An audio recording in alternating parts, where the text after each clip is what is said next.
So now we're going to move on to Python.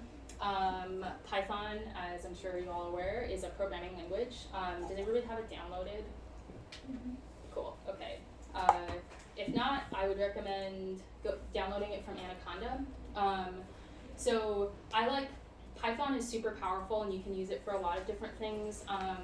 I find that sometimes it's easier to use Python for managing data or doing manipulations to images as opposed to doing it during the training process, which is an option. But yeah, so that's what the example I'm going to lead you guys through today is how to do image manipulation within Python. So an optional thing is downloading Sublime text, which is just a way to view your code files. You guys will see I'm going to be using Sublime to go through the Python code, and so you can kind of see what's nice about Sublime is that it uses different colors to mark different data structures within the code, so it makes it much easier to debug, and I'll show you guys an example of it. That's why I primarily like it. There's a lot of other ones though that are pretty popular, like PyCharm is one that a lot of my lab mates really like. But yeah, cool. So Python basics. These are just all sort of like a commercial for why Python is amazing.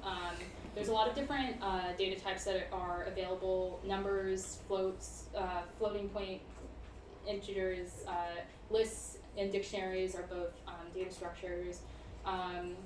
It can support object-oriented programming, which the kind of basic idea behind object-oriented programming is that you can have a piece of code that almost acts as a blueprint. And so you can run that code multiple times, and in the same way that if you have a blueprint for a house, you can make hundreds of houses, you can make multiple classes. So each of these blueprints are called classes. And so you can make multiple instances of the class, and it makes it really nice.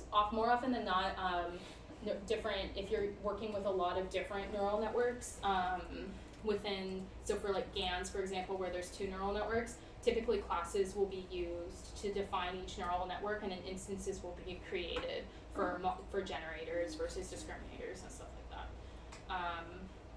Code can be grouped into modules or packages.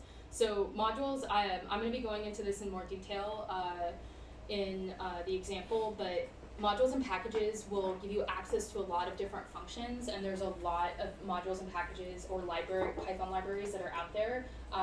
SciPy and NumPy are probably the two best one, or like most popular ones. SciPy is kind of everything to do with scientific computing, and NumPy is just a really nice way to work with arrays.